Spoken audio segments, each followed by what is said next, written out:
Hello, good morning student. ಇವತ್ತು ನಾವು 4ನೇ ತರಗತಿ ಕನ್ನಡ ಕ್ಲಾಸನ್ನು ಓದ್ಕೊತಾ ಇದ್ದೀನಿ.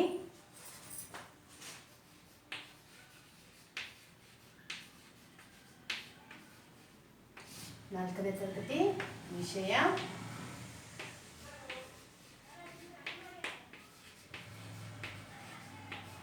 ಕನ್ನಡ. ಎಷ್ಟು ಪಾಠ? ಎಷ್ಟು ಪಾಠ? 3. ಯಾವುದು? ವೀರಮಾತೆ ಜೀಜಾಬಾಯಿ.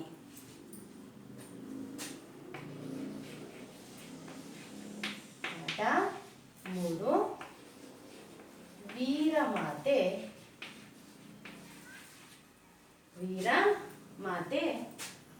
ಜೀಜಾಬಾಯಿ.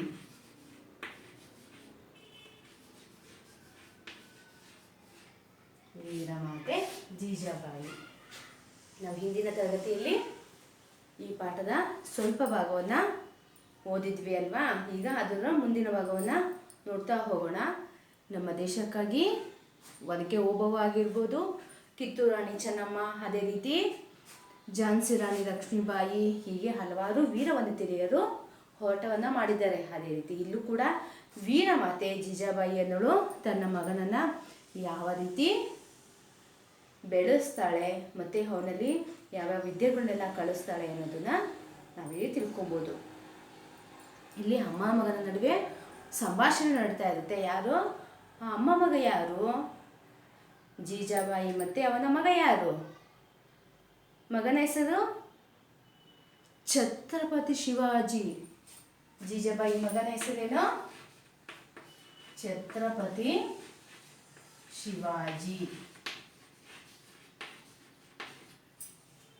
ನೋಡಿ ಮಕ್ಕಳೇ, ಎಲ್ಲರೂ ಕನ್ನಡ ಪುಸ್ತಕವನ್ನು ತೆಗೀತಾ ಇದ್ದೀರಾ?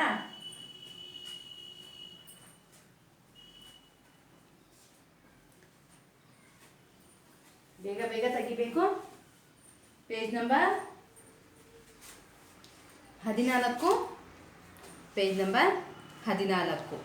ಅವಳು ನನಗೆ ಮೊಘಲರ ವಶದಲ್ಲಿರೋ ಕೊಂಡಾಣ ದುರ್ಗವನ್ನು ಗೆದ್ದು ನನಗೆ ಕೊಡಬೇಕು, ಬಹುಮಾನವಾಗಿ ಕೊಡಬೇಕು ಅಂತ ಜೀಜಾಬಾಯಿ ತನ್ನ ಮಗನ ಕೇಳ್ಕೊತಾಳೆ. ಅವನೇನು ಮಾಡ್ತಾನೆ? ಆಯ್ತಮ್ಮ ಅಂತ ಹೇಳ್ಬಿಟ್ಟು ಹೇಳ್ತಾನೆ. ಮುಂದೆ ನೋಡ್ಕೊಳ್ರಿ, ಎಲ್ಲಿವರೆಗೂ ಆಗಿತ್ತು?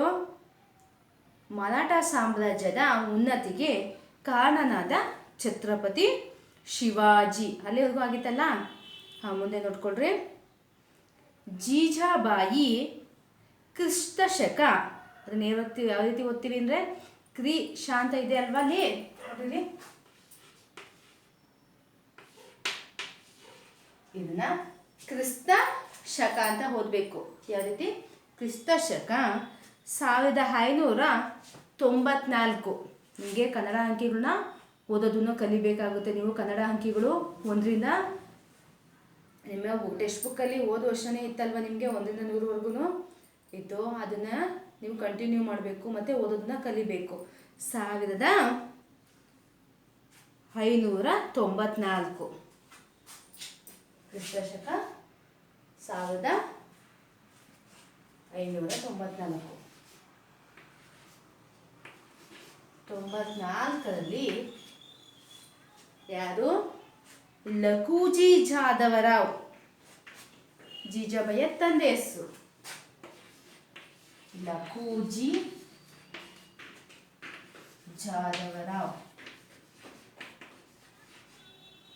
ಲಖೂಜಿ ಜಾಧವರಾವ್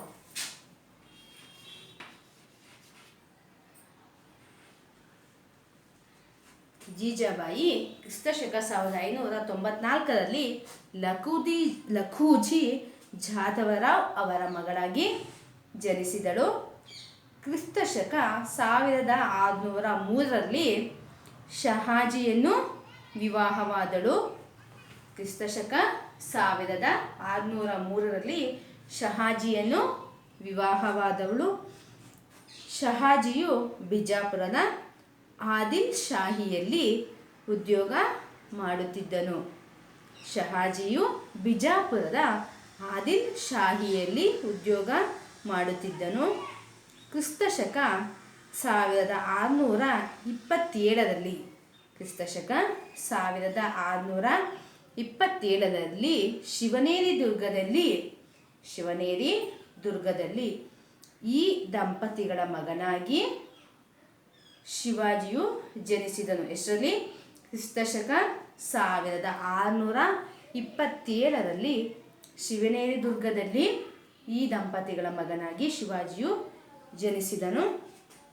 ಶಹಾಜಿಯು ಮಗ ಶಿವಾಜಿಯನ್ನು ಗುರುವಾದ ದಾದಾಜಿ ಕೊಂಡದೇವನಲ್ಲಿ ವಿದ್ಯಾಭ್ಯಾಸಕ್ಕಾಗಿ ಕಳುಹಿಸಿದನು.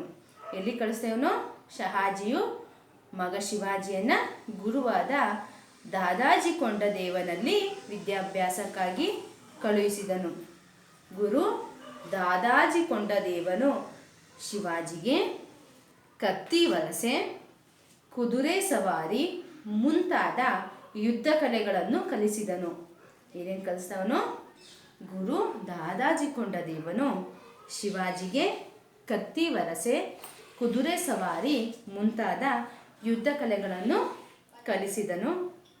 ಶಹಾಜಿ ಅನಿವಾರ್ಯವಾಗಿ ತನ್ನಿಂದ ದೂರವಾದಾಗ ಜೀಜಾಬಾಯಿ ಬಹಳ ನೊಂದುಕೊಂಡಳು. ಶಹಾಜಿ ಅನಿವಾರ್ಯವಾಗಿ ತನ್ನಿಂದ ದೂರವಾದಾಗ ಜೀಜಾಬಾಯಿ ಬಹಳ ನೊಂದುಕೊಂಡಳು. ಆದರೂ ಎದೆಗುಂದದೆ ಸ್ವತಂತ್ರವಾಗಿ ಬದುಕಲು ಪ್ರಾರಂಭಿಸಿದಳು. ಮಗನನ್ನು ಓರ್ವ ವೀರ ಯೋಧನನ್ನಾಗಿ ಬೆಳೆಸುವ ಹೊಂಗನಸಿನೊಂದಿಗೆ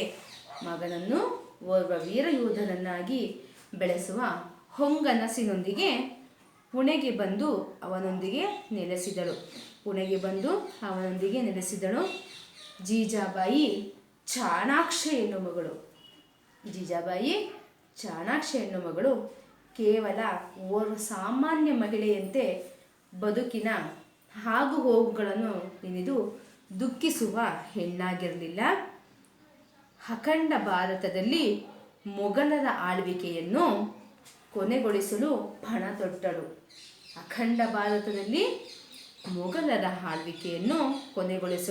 ತೊಟ್ಟಳು. ಭಾರತದಾದ್ಯಂತ ಮರಾಠ ಸಾಮ್ರಾಜ್ಯದ ವಿಜಯ ಪತಾಕೆಯನ್ನು ಹಾರಿಸಬೇಕು ಎಂದು ತೀರ್ಮಾನಿಸಿದಳು.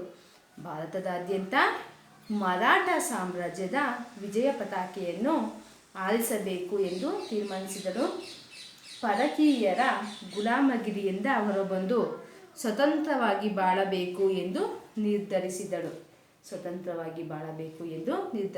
ಅಲ್ಲಿಗೆ ಮಾರ್ಕ್ ಮಾಡ್ಕೊಳ್ರಿ. ಅಲ್ಲಿಗೆ ಸ್ಟಾಪ್ ಮಾಡ್ತಾ ಇದ್ದೀನಿ. ಏನು ಜೀಜಾಬಾಯಿ ಎಷ್ಟು ಜನಿಸ್ತಾಳೆ? ಕ್ರಿಸ್ತಶಕ 1594ರಲ್ಲಿ. ಯಾರ ಮಗಳವಳು? ಲಕುಜಿ ಜಾದವರಾವ್ ಮಗಳು. ಯಾರು? ಜೀಜಾಬಾಯಿ ಲಕುಜಿ ಜಾದವರಾವ್ ಮಗಳಾಗಿ ಜನಿಸ್ತಾಳೆ. ಅದೇ ರೀತಿ ಕ್ರಿಸ್ತಶಕ 1603ರಲ್ಲಿ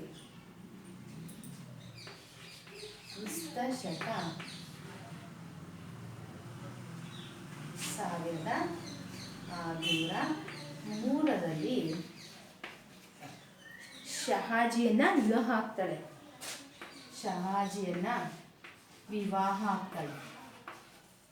ಲಕುಜಿ ಜಾದವರಾವು ತಂದೆ. ಯಾರ ತಂದೆ? ಜೀಜಾಬಾಯಿಯ ತಂದೆ. ಶಹಾಜಿ ಜೀಜಾಬಾಯಿಯ ಗಂಡ. ಛತ್ರಪತಿ ಶಿವಾಜಿ ಮಗ. ಗೊತ್ತಾಗ್ತಿದ್ಯಾ? ನೋಡ್ರಿ, ಜೀಜಾಬಾಯಿ ಛತ್ರಪತಿ ಶಿವಾಜಿ ಜೀಜಾಬಾಯಿಗೆ ಮಗ ಆಗ್ತಾನೆ.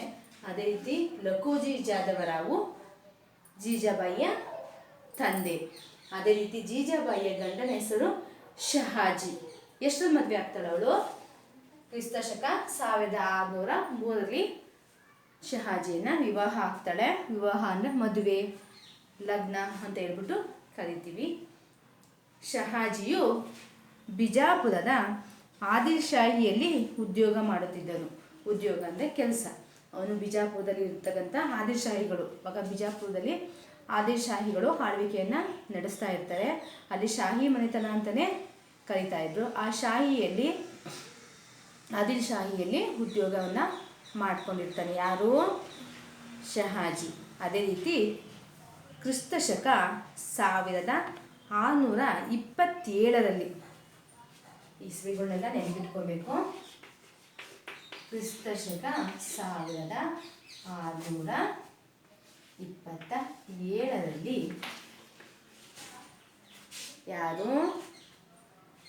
ಶಿವಾಜಿಯು ಶಿವನೇ ದುರ್ಗದಲ್ಲಿ ಈ ದಂಪತಿಗಳ ಮಗನಾಗಿ ಯಾರು ಜನಿಸ್ತಾರೆ? ಶಿವಾಜಿ ಜನಿಸ್ತಾನೆ. ಶಿವಾಜಿಯ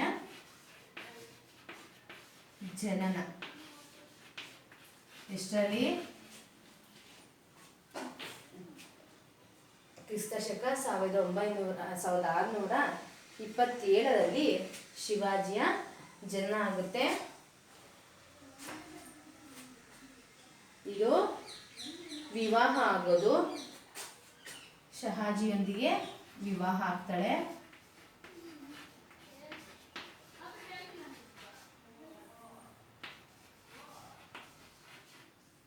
ಅದೇ ರೀತಿ ಕ್ರಿಸ್ತ ಶಕ 1594 ಜೀಜಾಬಾಯಿಯ ಜನನ ಆಗುತ್ತೆ. ನೋಡ್ರಿ, ಇಲ್ಲಿ ಕನ್ಫ್ಯೂಸ್ ಮಾಡ್ಕೊಬೇಡ್ರಿ. ಶಿವಾಜಿ ಹುಟ್ಟೋದು ಕ್ರಿಸ್ತ ಶಕ 1627 ಶಿವಾಜಿ ಜನಿಸ್ತಾನೆ. ಎಲ್ಲಿ? ಶಿವನೇರಿ ದುರ್ಗದಲ್ಲಿ.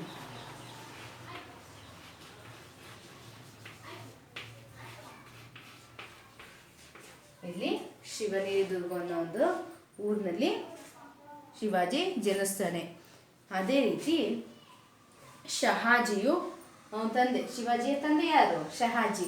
ಅವನೇನು ಮಾಡ್ತಾನೆ? ತನ್ನ ಮಗ ತುಂಬ ವಿದ್ಯಾಶಾಲಿ ಆಗಬೇಕು, ವಿದ್ಯಾವಂತನಾಗಬೇಕು ಅಂತ ಹೇಳ್ಬಿಟ್ಟು ಏನು ಮಾಡ್ತಾನೆ? ಅವನು ತನ್ನ ಗುರುವಾದ ಮಗ ಶಹಾಜಿಯ ಮಗ ಶಿವಾಜಿಯನ್ನು ಗುರುವಾದ ದಾದಾಜಿ ಕೊಂಡದೇವನಲ್ಲಿ ವಿದ್ಯಾಭ್ಯಾಸಕ್ಕಾಗಿ ಕಳಿಸ್ತಾರೆ. ಅವನು ನಿಮಗೆ ಈ ಶಾಲೆಗಳು ಇರಲಿಲ್ಲ ಆವಾಗ, ಅವ್ರ ಗುರುಕುಲಗಳು ಅಂತ ಇತ್ತು. ಅಲ್ಲಿಗೆ ತಮ್ಮ ಮಕ್ಕಳನ್ನು ತಗೊಂಡೋಗಿ ಬಿಡಬೇಕಾಗಿತ್ತು. ಅಲ್ಲೇ ವಿದ್ಯಾಭ್ಯಾಸ ಮುಗಿಯೋವರೆಗೂ ಅವ್ರು ಅಲ್ಲೇ ಇರಬೇಕಾಗಿತ್ತು. ವಿದ್ಯಾಭ್ಯಾಸ ಮುಗಿದ ಮೇಲೆ ಅವ್ರನ್ನ ಕರ್ಕೊಂಬರ್ತಾ ಇದ್ರು. ನಿಮಗೆ ಹೀಗೆ ಬೆಳಗ್ಗೆ ಬಂದು ಸಂಜೆ ಹೋಗ್ತಿರಲ್ಲ, ಆ ರೀತಿ ಅವ್ರಿಗೆ ಇರಲಿಲ್ಲ. ಹಾಗಾದರೆ ಶಿವಾಜಿಯ ಗುರು ಹೆಸರೇನು? ದಾದಾಜಿ ಕೊಂಡದೇವ. ದಾದಾಜಿ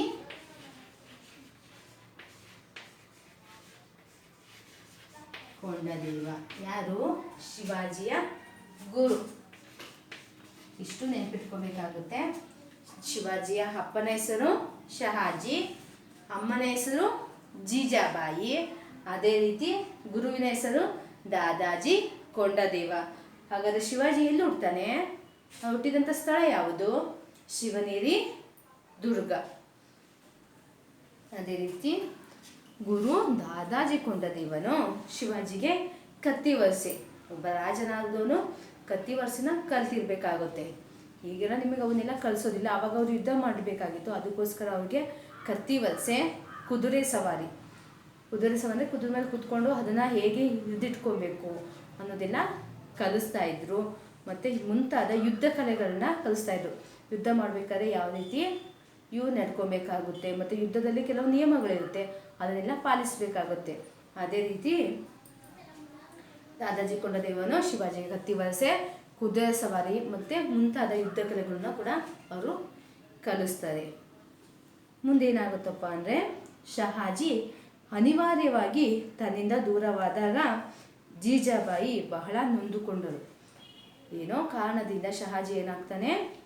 ಜೀಜಾಬಾಯಿಯಿಂದ ದೂರ ಆಗ್ತಾನೆ. ಅದರಿಂದ ಜೀಜಾಬಾಯಿ ನೊಂದ್ಕೊತಾಳೆ. ನೊಂದ್ಕೊಂಡ್ರು ಆದರೂ ಎದೆಗುಂದದೆ ಅಂದರೆ ಭಯ ಪಡದೆ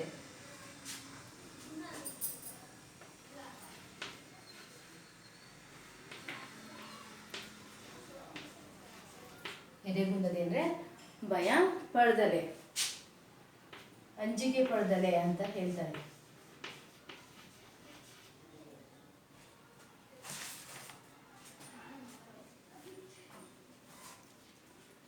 ಎದೆಗುಂದದೆ ಅಂದರೆ ಅಂಜದೆ, ಅಂಜಿಕೆ ಅಲ್ಲ, ಅಂಜದೆ, ಭಯವಿಲ್ಲದೆ.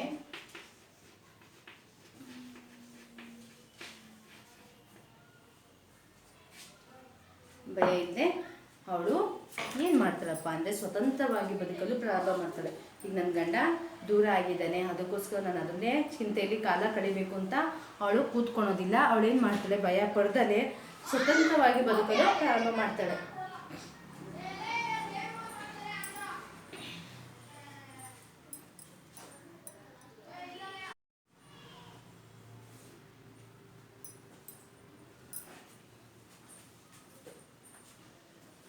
ತನ್ನ ಗಂಡ ದೂರ ಆದ ಅಂತ ಹೇಳ್ಬಿಟ್ಟು ಅವಳು ಭಯ ಪಡ್ಕೊಂಡಲೆ ಸ್ವತಂತ್ರವಾಗಿ ಬದುಕಲು ಪ್ರಾರಂಭವನ್ನು ಮಾಡ್ತಾಳೆ.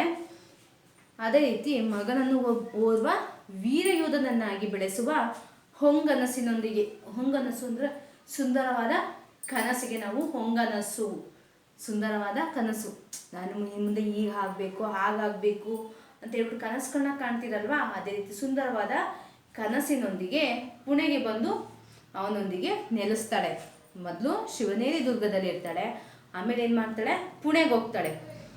ಅಲ್ಲಿ ಜೀಜಾಬಾಯಿ ಚಾಣಾಕ್ಷ ಹೆಣ್ಣು ಮಗಳು, ಏನು ಅವಳು ವ್ಯವಹಾರ ಚತುರ ಸೂಕ್ಷ್ಮ ದೃಷ್ಟಿ ಉಳಿಯೋರಿಗೆ ನಾವು ಚಾಣಾಕ್ಷ ಅಂತ ಹೇಳ್ಬಿಟ್ಟು ಕರಿತೀವಿ. ನೀನು ಬಿಡೋ ಚಾಣಾಕ್ಷ ಅಂತೀವಲ್ವಾ, ಏನು ಎಲ್ಲ ತಿಳಿದವರು ಮತ್ತು ಧೈರ್ಯಶಾಲಿಗಳಿಗೆ ಚಾಣಾಕ್ಷ ಅಂತ ಹೇಳ್ಬಿಟ್ಟು ಕರಿತೀವಿ.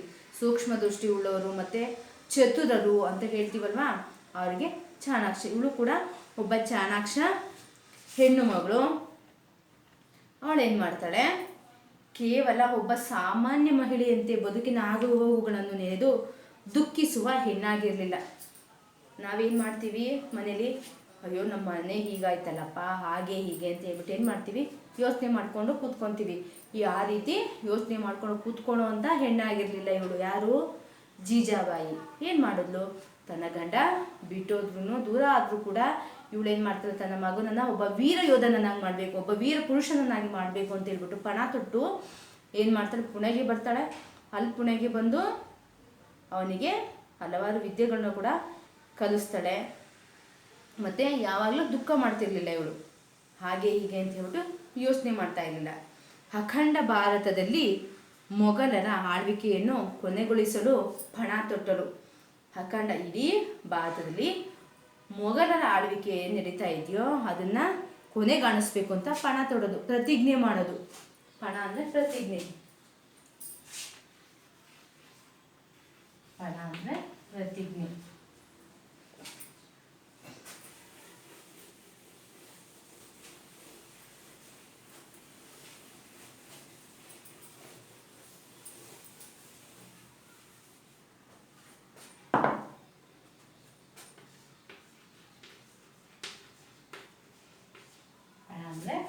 ಪ್ರತಿಜ್ಞೆಯನ್ನು ತೋಡ್ತಾಳೆ. ಭಾರತದಾದ್ಯಂತ ಮರಾಠ ಸಾಮ್ರಾಜ್ಯದ ವಿಜಯ ಪತಾಕೆಯನ್ನು ಹಾರಿಸಬೇಕು ಎಂದು ತೀರ್ಮಾನಿಸಿದಳು. ಇಡೀ ಭಾರತದಾದ್ಯಂತ ಮರಾಠ ಸಾಮ್ರಾಜ್ಯ, ಇವರು ಮರಾಠ ಸಾಮ್ರಾಜ್ಯವನ್ನೇ ಸ್ಥಾಪನೆ ಮಾಡಬೇಕು ಅಂತ ಹೇಳ್ಬಿಟ್ಟು ಪಣನ ತೋಡ್ತಾಳೆ. ಅದರಲ್ಲಿ ಮೊಘಲರ ಆಳ್ವಿಕೆಯನ್ನು ಕೊನೆಗಾಣಿಸ್ಬೇಕು, ಮರಾಠ ಸಾಮ್ರಾಜ್ಯವನ್ನು ಸ್ಥಾಪನೆ ಮಾಡಬೇಕು. ಏನಕ್ಕಪ್ಪ ಅಂದರೆ ಅದು ಬೇರೆಯವರು ಆಳ್ವಿಕೆಯನ್ನು ನಡೆಸ್ತಾ ಇದ್ದಲ್ವ ಪರಕೀಯರು, ಅದಕ್ಕೋಸ್ಕರ ಅವನ್ನೆಲ್ಲ ದೂರ ಮಾಡಬೇಕು ಅಂತ ಹೇಳ್ಬಿಟ್ಟು ಇವಳು ಪರಕೀಯರ ಗುಲಾಮಗಿರಿಯಿಂದ ಹೊರಬಂದು ಸ್ವತಂತ್ರವಾಗಿ ಬಾಳಬೇಕು ಎಂದು ನಿರ್ಧರಿಸಿದಳು. ಸ್ವತಂತ್ರವಾಗಿ ನಾವು ಬಾಳಬೇಕು, ಬೇರೆಯವರ ಕೈ ಕೆಳಗಡೆ ನಾವು ಬಾಳಬಾರ್ದು, ಜೀವಿಸಬಾರ್ದು, ಅವರ ಆಳ್ವಿಕೆ ತಕ್ಕನಾಗಿ ನಾವು ನಡ್ಕೊಬಾರ್ದು ಅಂತ ಹೇಳ್ಬಿಟ್ಟು ಇವಳು ಏನು ಮಾಡಿದ್ಲು, ನಮ್ಮ ಸ್ವಂತವಾಗಿ ಸ್ವತಂತ್ರವಾಗಿ ನಾವು ಜೀವನ ಮಾಡಬೇಕು ಅಂತ ಹೇಳ್ಬಿಟ್ಟು ಇವಳು ನಿರ್ಧಾರವನ್ನು ತೆಗೆದುಕೊಂಡು ತನ್ನ ಮಗನನ್ನು ವೀರ ಯೋಧನನ್ನಾಗಿ ಮಾಡ್ತಾಳೆ. ಯಾರು, ಜೀಜಾಬಾಯಿ. ಹಾಗಾದರೆ ಇಷ್ಟು ಇವತ್ತಿನ ಪಾಠ ಆಗಿರುತ್ತೆ. ಏನೇನು ತಿಳ್ಕೊಂಡ್ರಿ ಇವತ್ತು ನೀವು, ಏನೇನು ತಿಳ್ಕೊಂಡ್ರಿ? ಶಿವಾಜಿ ಎಷ್ಟರಲ್ಲಿ ಜನಿಸ್ತಾ ಇದ್ದೋ, ಜೀಜಾಬಾಯಿ ಎಷ್ಟರಲ್ಲಿ ಜನಿಸ್ತಾಳೆ, ಮತ್ತು ಅವಳ ತಂದೆ ಹೆಸರು ಲಖೋಜಿ ಜಾದವರಾವ್. ಅದೇ ರೀತಿ ಜೀಜಾಬಾಯಿಯ ಗಂಡನ ಹೆಸರು ಯಾವುದು, ಅವನ ಹೆಸರೇನು, ಶಹಾಜಿ. ಅದೇ ರೀತಿ ಶಹಾಜಿ ಮತ್ತು ಜೀಜಾಬಾಯಿಯ ಮಗನ ಹೆಸರೇನು, ಛತ್ರಪತಿ ಶಿವಾಜಿ. ಅದೇ ರೀತಿ ಶಿವಾಜಿಗೆ ವಿದ್ಯಾಭ್ಯಾಸವನ್ನು ಕೊಡಿಸ್ತವ್ರು ಯಾರು, ಯುದ್ಧ ಕಲೆ ಆಗಿರ್ಬೋದು, ಕತ್ತಿ ವಲಸೆ ಮತ್ತು ಕುದುರೆ ಸವಾರಿ ಇವನ್ನೆಲ್ಲ ಕಲಿಸ್ತಾರೆ ಯಾರು, ದಾದಾಜಿ ಕೊಂಡದೇವ. ಇಷ್ಟನ್ನು ನೆನ್ಪಿಟ್ಕೊಬೇಕಾಗುತ್ತೆ. ಈಗ ನಾವು ಒಂದು ಸಾಲಿಗೆ ಈ ಪಾಠದ ಒಂದು ಸಾಲಿಗೆ ಗುಣಿತಾಕ್ಷರಗಳನ್ನ ತಿಳ್ಕೊತಾ ಹೋಗೋಣ.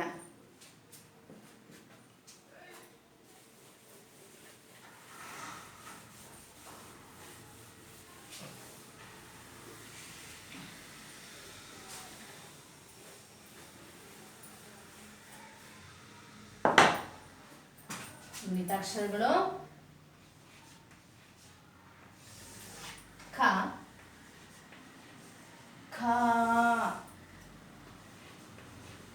ಗುಣಿಸು ಕಿ, ಗುಣಿಸು ದೀರ್ಘ ಕಿ, ಕೊಂಬು ಕು,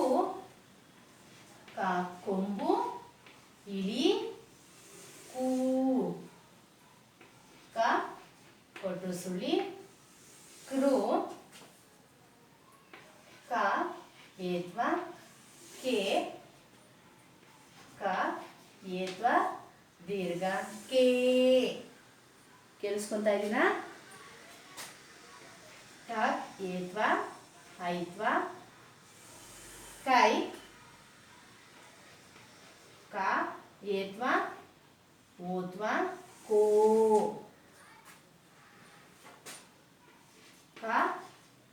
ಏತ್ವ ಓತ್ವ ದೀರ್ಘ ಕೋ,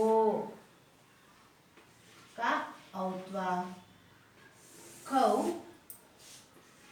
ಒಂದು ಸೊನ್ನೆ ಕಂ, ಎರಡು ಸೊನ್ನೆ ಕಹ. ಮುಂದೆ ಸಂಯುಕ್ತಾಕ್ಷರನ ಹೊಂದ್ತಾ ಇದ್ದೀನಿ. ಪಾಠದಲ್ಲಿ ಯಾವ್ಯಾವ ಸಂಯುಕ್ತಾಕ್ಷರಗಳು ಬರುತ್ತೆ ಅಂತ ಹೇಳ್ಬಿಟ್ಟು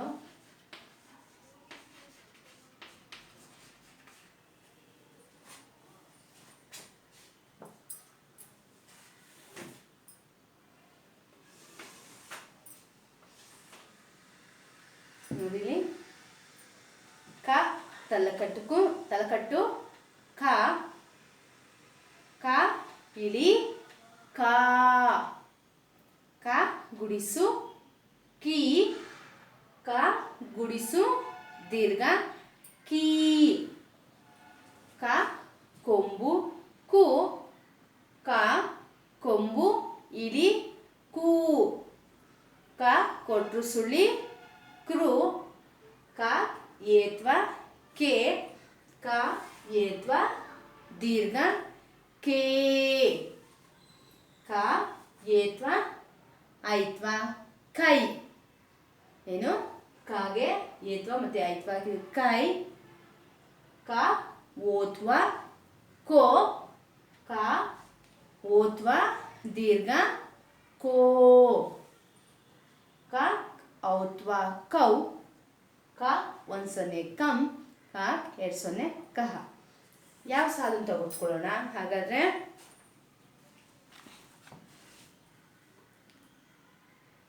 ಶಹಾಜಿಯು ಮಗ ಶಿವಾಜಿಯನ್ನು ಗುರುವಾದ ದಾದಾಜಿ ಕೊಂಡದೇವನಲ್ಲಿ ವಿದ್ಯಾಭ್ಯಾಸಕ್ಕಾಗಿ ಕಳುಹಿಸಿದನು. ಆ ಸಾಲನ್ನು ತೆಗೆದುಕೊಳ್ತಾ ಇದ್ದೀನಿ. ಯಾವುದು? ಶಹಾಜಿಯು ಮಗ ಶಿವಾಜಿಯನ್ನು ಗುರುವಾದ ದಾದಾಜಿ ಕೊಂಡದೇವನಲ್ಲಿ ವಿದ್ಯಾಭ್ಯಾಸಕ್ಕಾಗಿ ಕಳುಹಿಸಿದನು. ಇಲ್ಲಿ ಶಹಾಜಿಯು ನೋಡ್ರಿ, ಇಲ್ಲಿ ಶ ಹೈಲಿ ಹ, ಜಿ ಜಾಗುಡಿಸು ಜಿ, ಇಲ್ಲಿ ಕಾಗುಡಿಸು ಕಿ ಇದ್ದು ಇಲ್ಲಿ ಜಾಗುಡಿಸು ಜಿ, ಇಲ್ಲಿ ಕಾಯಿಲಿ ಕಾ, ಹಾಯಿಲಿ ಹಾ, ಶ ಹ ಜಿ ಯು, ಯಾಕೊಂಬು ಯು, ಇಲ್ಲಿ ಕಾಕೊಂಬು ಕು ಇತ್ತು ಇಲ್ಲಿ ಯಾಕೊಂಬು ಯು, ಶ ಹ ಜಿ ಯು, ಶಹಾಜಿಯು ಮಗ ನೋಡಿ ಮ ಗ, ಯಾವುದೇ ಗುಣಿತಾಕ್ಷರ ಬಂದಿಲ್ಲ, ಅಕ್ಷರಗಳು ಬಂದಿದೆ. ಮಗ ಶಿವಾಜಿಯನ್ನು ಶಿ, ಶಾಗುಡಿಸು ಶಿ, ವಾಯಿಲಿ ವಾ, ನೋಡ್ರಿ ಶಾಗುಡಿಸು ಶಿ, ವಾಯಿಲಿ ವಾ, ಜಾಗುಡಿಸು ಜಿ ಇಲ್ಲೇ ಇದೆ ನೋಡಿ, ಶಿವಾಜಿ, ಶಿವಾಜಿ. ಯ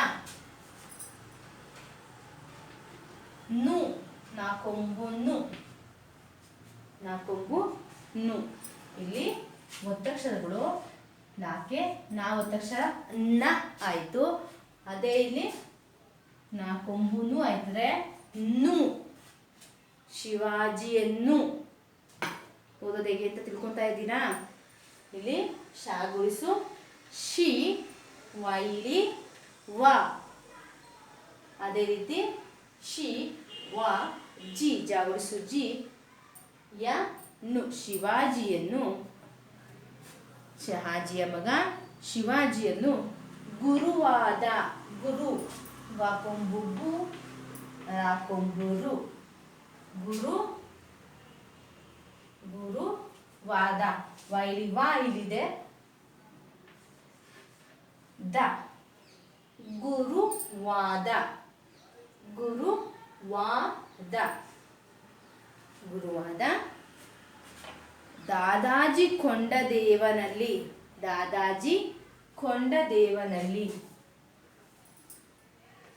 ದಾ ಅದೇ ರೀತಿ ಇನ್ನೊಂದ ಬರುತ್ತೆ, ದಾ ದ ಜಿ, ಜಾಗುಡಿಸು ಜಿ ಇಲ್ಲಿದೆ, ಕೊಂಡ ಕಾಕೋತ್ವ ಕೋ ಏನಾಗಿದೆ, ಕಾಕೊಂದ್ಸನೆ ಕಮ್ ಆಗಿದ್ರೆ ಇಲ್ಲೇನಿದೆ ಕೋ ಪಕ್ಕದಲ್ಲಿ ಒಂದು ಅನುಸ್ವರ ಇದೆ, ಕೋ ಡ, ಕೊಂಡ ದೇ, ದೇ ದೀರ್ಘ ದೇ, ವ ನ ಲಿ, ಲಿ ಲಾಗುಡ್ಸು ಲಿ. ಅದೇ ರೀತಿ ಇಲ್ಲಿ ಲಾಕ್ಕೆ ಲಾವತ್ತು ಲ, ಇಲ್ಲಿ ಲಿ ಬರೆದ್ರೆ ಲಿ. ಇದು ಲಾಗೆ ಲಾವತ್ತಕ್ಷರನೇ ಬಂದಿದೆ. ಕೊಂಡದೇವನಲ್ಲಿ ವಿದ್ಯಾಭ್ಯಾಸಕ್ಕಾಗಿ, ವಿ ವಾಗುಣಿಸು ವಿ ಧ್ಯ, ಇಲ್ಲಿ ದ, ಯ ಇಲ್ಲಿ ಯಾಕೆ ಒತ್ತಕ್ಷರ ಯ ಇದೇನೆ ಒತ್ತಕ್ಷರ ಹಾಕಿದೀವಿ. ಅದೇ ರೀತಿ ದಾಕೆ, ದಾಗೆ ಯಾವ ಒತ್ತಕ್ಷರ ಹಾಕೋದು ಏನಾಗುತ್ತೆ, ದ್ಯಾ. ಇಲ್ಲಿ ಯಾಕೆ ಯಾವ ಒತ್ತಕ್ಷರ ಬಂದ್ರೆ ಯ ಆಗುತ್ತೆ, ಅಲ್ಲಿ ದಾಕೆ ಯಾವ ಒತ್ತಕ್ಷರ ಬಂದ್ರೆ ದ್ಯಾ, ವಿದ್ಯಾ, ವಿದ್ಯಾ ಬ್ಯಾ, ಭಾಯಿಲಿ ಭಾ. ಅದೇ ರೀತಿ ಬಾಕು ಕೂಡ ಏನು ಯಾವ ಒತ್ತಕ್ಷರ ಬಂದಿದೆ ಅಲ್ಲ,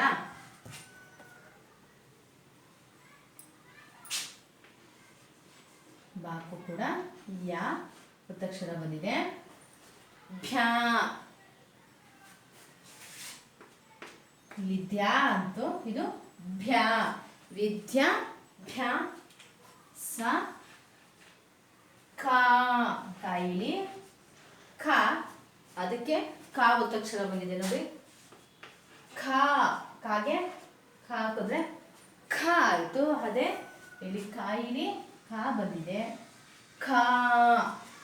ವಿದ್ಯಾಭ್ಯಾಸಕ್ಕಾಗಿ, ಗಾಗುಡಿಸು ಗಿ, ವಿದ್ಯಾಭ್ಯಾಸಕ್ಕಾಗಿ ಕಳುಹಿಸಿದನು. ಕ ಳು ಲಾಕೊಂಬುಳು, ಹಿ ಹಾಗುಡಿಸು ಹಿ, ಸಾಗುಡಿಸು ಸಿ, ಕಳುಹಿಸಿ ದ ನು.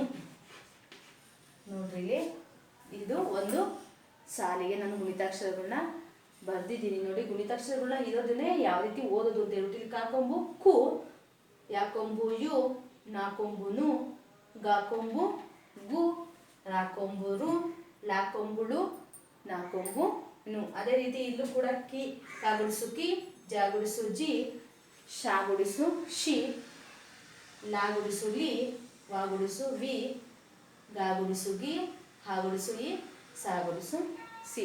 ಇವನ್ನ ಏನಕ್ಕಪ್ಪ ಬರೀತಾ ಇದ್ದೀನಿ ಅಂದರೆ, ನೀವು ಓದಬೇಕಾದ್ರೆ ನಿಮಗೂ ಕೂಡ ಸುಲಭ ಆಗಲಿ ಅಂತ ಹೇಳ್ಬಿಟ್ಟು ಬರಿತಾ ಇದ್ದೀನಿ. ನೀವು ಎಷ್ಟು ಪಾಠವನ್ನು ಮಾಡಿದ್ದೀನೋ ಅದನ್ನು ಅಕ್ಷರಗಳು ತಪ್ಪಿಲ್ದಂಗೆ ಉಳಿದ ಅಕ್ಷರಗಳನ್ನ ನೋಡಿಕೊಂಡು ಓದಬೇಕಾಗುತ್ತೆ. ಗೊತ್ತಾಯ್ತಾ ಮಕ್ಕಳೇ?